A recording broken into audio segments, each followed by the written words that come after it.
Well, good morning, everyone. Welcome to another live this morning. Hope you're having a great start to your day. And let's say hello to a few friends here as we get going this morning. Thank you again for coming on, guys. Yeah, Brahim, Mike from Norland, and Andrea Niagara Falls. The Trinity. Okay.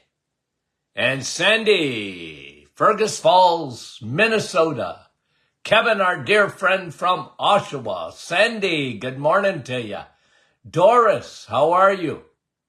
Nativity. And Nick from our staff, good morning. Donna, nice to have you on. And Brampton, who was that? Dave. And Wendy from Markham. And Barbara from Kansas. And Brahim saying it's 98 in Portland today. Yeah, it's hot. Sandra, Aurelia, Rita, New Brunswick. And Debbie from Windsor. And let's see, who's that? I think I can't see. Janet. Okay, let me just do this here for a sec. If I get it over here. Nancy. Hazel, and Yolande, and Melika goes up in there. There's Gertie, and Jeanette, how are you? And Jean from South River, Rosalinda, Niagara Falls, good morning. Johnny, the Lake, Faye, good morning to you. A little bit better when I got that camera over there. Francis, Janice, good morning. And Helga, and Marcy, and Yvonne, Petawawa. Kathy, good morning from Port Perry. Marlene, how are you? And Wanda from Virginia. And Wendy, London, Ontario, good morning. And who is that? Lori, Debbie. Deb from Timmins. Janet, good morning. And I missed that from Newfoundland. See, it gone up too far. Diane, Thunder Bay. Georgie, I'd love to be able to fix that, guys, but I don't know what to do. Sharon, 105 in Kansas. And Troy, there's Dr. Bennett. How are you, my friend? Keith, Linda, New Brunswick. Sherry, oh, I want to sing Sherry from Mississauga. Dave from Aurora. And Leslie. I didn't mean to miss you, Les. Sue. And Kevin. Oh, saying good morning. Who are you saying good morning to? Kevin calling him Michelle. How are you? Douglas. Nancy. Didn't mean that, Nancy. Claudette. Good morning. And there's Doc McEwen. Fran. Fran says she's a resident of the clouds. Rita. Margie. And Pat. Couple of more guys and we'll get going here. Mary Ann from London. How are you? Donna. And let me move this here a little bit. Marcy, how are you? And we'll do this here. Here we go. Sherry. And Wendy. Okay. Couple of little studies that I want to talk about this morning. And one of them, okay, this is really interesting. And it has to do with weight loss, okay? So a study put out, Dr. Berkman, I think. I don't have it in front of me. I just have the headlines. Maybe I'll post it afterwards, okay? It says here, fat cells cannot grow without insulin. So what he's saying is, okay, I want you to understand this.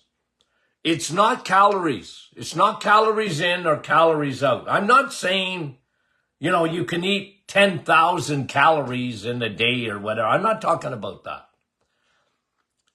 But I've always said that calories are way, way, way overrated because it's not calories, it's hormones, and especially insulin. Insulin is a fat cell growing hormone. Your cells need insulin. Fat cells need insulin to grow. Okay? And that's what this study is saying. Fat cells cannot grow without insulin. So my goal, and in weight loss, I used to do it too. Okay, remember, I had a weight loss clinic and we had to get results. We didn't starve people to death. We didn't count calories. We just didn't. People would ask me. They would come into our clinic. They go through the weight loss program and then they would ask, Dr. Martin, how many calories am I allowed? We wouldn't talk about that. I said, don't talk about it because I don't talk about it. You want to go to a place they count points or whatever? Go to a place that they count points based on calories or whatever. I said, we don't do that here. What we do, what our goal is for you to change fuels. If you change fuels and you lower your insulin, if you change fuels and you lower your insulin, remember, you need insulin always. You eat food, you need insulin. But it's the amount of insulin that you need. And this is why I talk about the reset all the time. The reset, if you have an egg in the morning, okay, if it's calories, think about it. I can't even remember some of the comparisons, but if you have an egg, okay, you're looking at probably 300 to 500 calories, and you have a chocolate bar, don't eat that in the morning. Don't ever eat it. But let's say you did. You had a granola bar, and you got 500 or 600 calories. Okay? You know what? The difference is not the calorie. The calories might be the same. It's the amount of insulin you use. You eat an egg, your insulin is sitting on the sidelines pretty well. You don't need insulin for eggs. A little bit, but not much. You're eating a granola bar or cereal or oatmeal. It's not calories, guys. It's how much insulin is needed.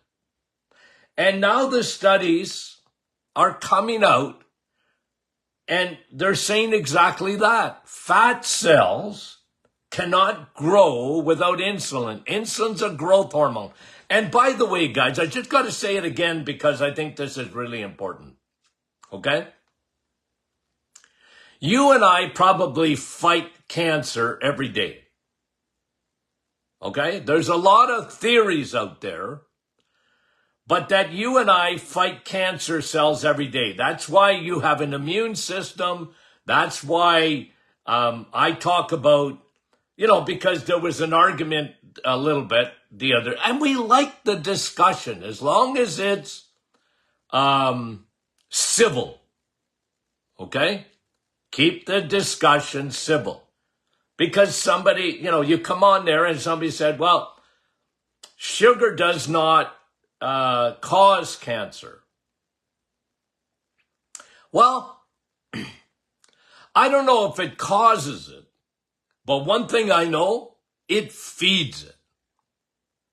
We knew that back in 1928. Okay?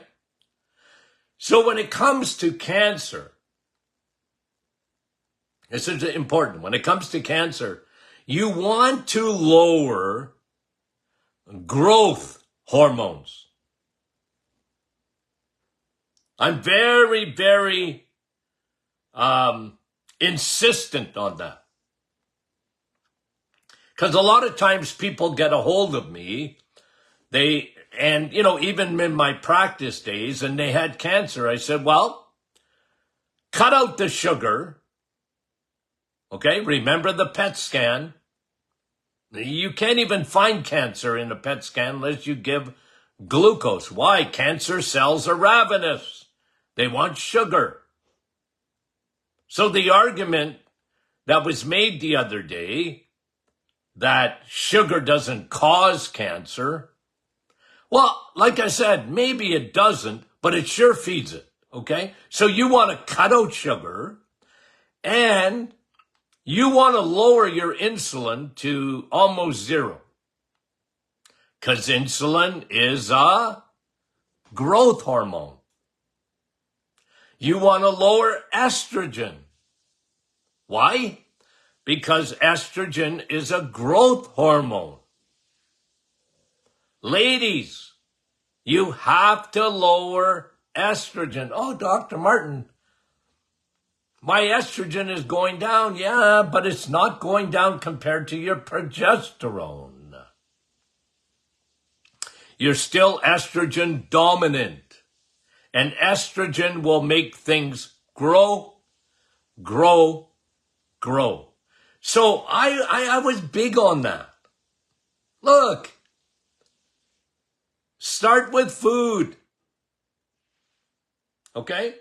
Fat cells cannot grow without insulin. So what did I do? Years and years and years ago. Let's get your insulin down. How do I get my insulin down, Dr. Martin? By changing fuels. When you understand that, it revolutionizes your thinking. Okay? It revolutionizes your thinking. Okay. Fat cells cannot grow without insulin. Change fuels. Understand, when you have bread, I don't care what kind of bread it is. Bread is bread. Okay? Except Rosie's bread. No, but generally, look, bread flour is just sugar molecules holding hands. You need a lot of insulin. Bread, pasta, rice, cereals, sugar, sweets, pastries, muffins, bagels. Dr. Martin, I eat whole wheat bagels. It don't matter. Whole wheat bagels are just sugar molecules holding hands. You're going to need an enormous amount of insulin after you eat it. Okay? And people don't know that today in our society because they're used to calories. They're used to counting. I had to undo that in my office. I had to undo it because that was their thinking. Eat less. This was the motto for 60, 70 years. Eat less and move more. They didn't talk about what to eat. They just said, eat less. Well, you don't want to eat an egg. You know how many calories are in an egg? You know how many calories are in a steak? You know how many calories there are in cheese? You know, Dr. Martin, how many calories there is in cheese? I don't care. I don't care. They're wrong. They're wrong. Calories is not a good count because it's not taking into account the insulin secreted. Okay, so anyway, I saw this study on it yesterday and I figured, okay, let's talk about that for a minute. Okay, and then last week we talked about insulin resistance and I brought you a chart. And it's almost everything. Okay. Insulin resistance and excess carbs, excess fructose, excess weight and excess stress causes low HDL, high triglycerides, increase in blood clots, increase in the size of people's heart. You know, we got big hearts today. Not a good thing. It's not spiritually, it's a good thing to have a big heart for people. Okay? But physically, it's not good to have a big heart. Cardiomyopathy. Okay? You don't want that. Because it's growth. Insulin makes your heart grow. That ain't good. Bigger's not better when it comes to the size of your heart. Increase in atherosclerosis, vascular problems, including ED, erectile dysfunction, peripheral disease, peripheral circulation, PCOS, polycystic ovarian disorder. It slows the thyroid. Insulin resistance slows the thyroid. Sleep apnea, we talked about that last week, increases your inflammation, increased risk of fatty liver, fatty pancreas. It affects your kidneys, high blood pressure, high levels of uric acid, which will increase your inflammation even more. It'll affect your skin tags, and anthocyantosis, and AGE, apostrophe S, glycated skin. You know what that is? That'll age your skin. It'll the collagen levels, the elasticity will be lost. Sugar, carbs, excess fructose. SIFO, small intestine fungal overgrowth. Heartburn, decrease in stomach acid. Yes, if you're a carboholic, because your stomach was made to eat meat, and you're a carboholic, your stomach acidity is going to go down. Not good. Bladder, frequent urination, frequent, like SIFO, frequent reoccurring infections in the bladder. Why? Because you're feeding the bears. You're feeding the bears. You're feeding yeast. And that's another thing, by the way, that I didn't talk about last week when we talked about cancer. Cancer. There's doctors out there. There's oncologists out there. There's pathologists out there that believe that all cancers have a fungal root, a yeast root.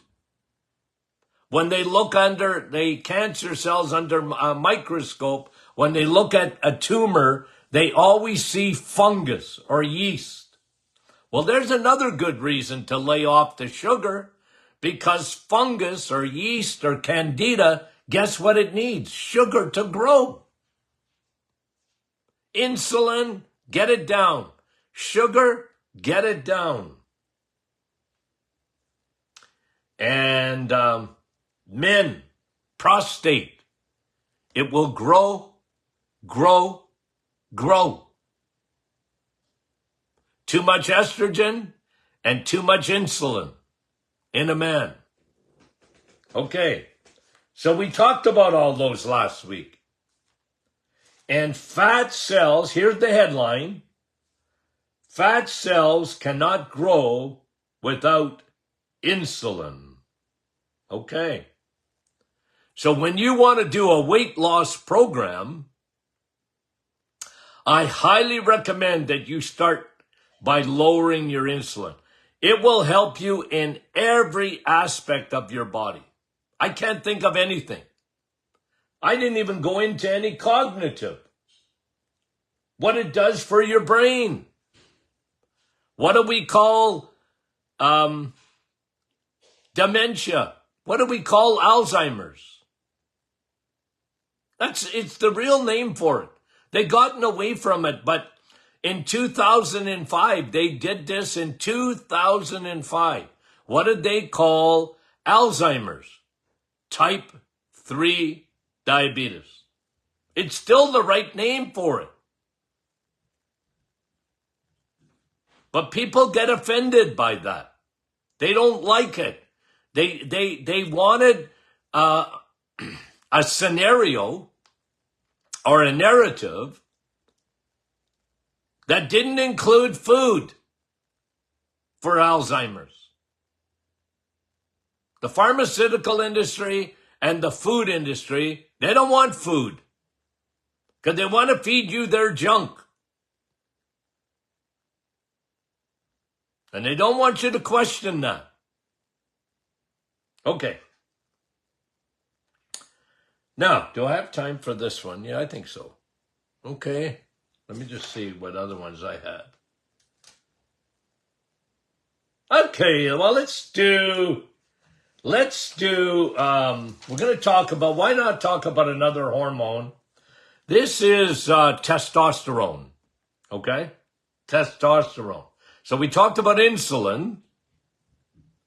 Do you think I'll ever stop talking about insulin? Probably not, right? Okay, here's another one. This is on testosterone. Listen to the statistics. Testosterone in men has dropped 1% per year since 1980. So a 60-year-old in 1984 would have higher levels of testosterone than a 27-year-old does today. Where has all the testosterone gone? Okay, where has all the testosterone gone? And I probably don't talk about this enough, okay? But some of the pre-existing conditions that will lower your testosterone, okay? Obesity, infertility, depression, osteoporosis, well, these are symptoms or some pre-existing lack of sex drive, testicular cancer rates are way up, prostate cancer rates are way up because of low T. When a man has low T, he's got too much estrogen. He's too much of a woman. And you know my little saying, men over 50 today have more estrogen than their wives have. Now that's not, in a man, testosterone is the dominating hormone. It's the dominating hormone. In women, it's not estrogen. It's progesterone and estrogen. There's two. We don't often talk about those two together, but they need to be put together. Otherwise, you're going to completely miss what happens to women. But in a man,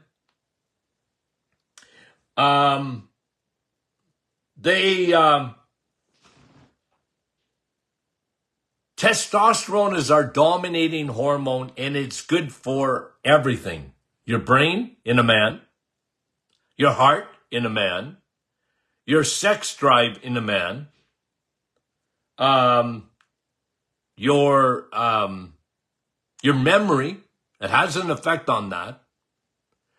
Testosterone is good for men. Women, you need a little wee bit, but I don't usually play with testosterone in a woman. People ask me a lot. I used to get asked, not as much now, but when I was in practice, you know, there were some doctors out there giving women testosterone. I never liked that. ever. Because if you're playing with fire, in my opinion, when you play with testosterone in a woman. But whenever there was an increase in testosterone in a woman, they would have acne or facial hair, okay? That kind of thing. I used to tell them, I said, you got estrogen dominance. Because your progesterone is not leveling out your estrogen, your testosterone is taking off. The key is not to lower testosterone as much as to lower your estrogen dominance, and the testosterone will take care of itself in a woman. Okay? Now, in a man, it's never normal for testosterone to be going down. Of course, you get older a little bit, but you can maintain good testosterone levels, men. You can maintain it. If, one, you're gaining muscle metabolically, it's so good for your insulin, but it's also good for your testosterone. You need to gain muscle. You need to get stronger. Work on that. And aerobics is good, but it's not as good as steel. Getting stronger. That's important for testosterone. Lose weight if you can. Okay, because we talked about fat cells earlier. The more fat cells you have compared to muscle cells, the more your testosterone is going to be lower. Go to sleep. Sleep is so important, isn't it? Remember the book, Sun, Steak, and Steel, and sleep. Sleep, yeah, you get your regeneration. You get your self-cleaning oven working at night. You detox at night when you sleep. But you know the other thing that happens? You're producing a lot of hormones at night, including testosterone. But you need to be sleeping. I tell people to emphasize sleep. And by the way, darker room, colder room. Darker room, colder room. They've proven it. Your testosterone, men, will go up. Darker room, colder room. Get in the sun. Sun, steak, and steel, and sleep. Get in the sun. The sun helps to elevate a man's testosterone. You need vitamin D. Excuse me. One more. Okay? Eggs, meat, and cheese. I'm going to sneeze. Excuse me. Huh? Eggs, meat, and cheese. Okay. Testosterone going down, sinking like the Titanic. Okay, guys. I got phlegm in my throat. I love you guys. Remember, question and answer Friday. We love you dearly. Talk to you soon.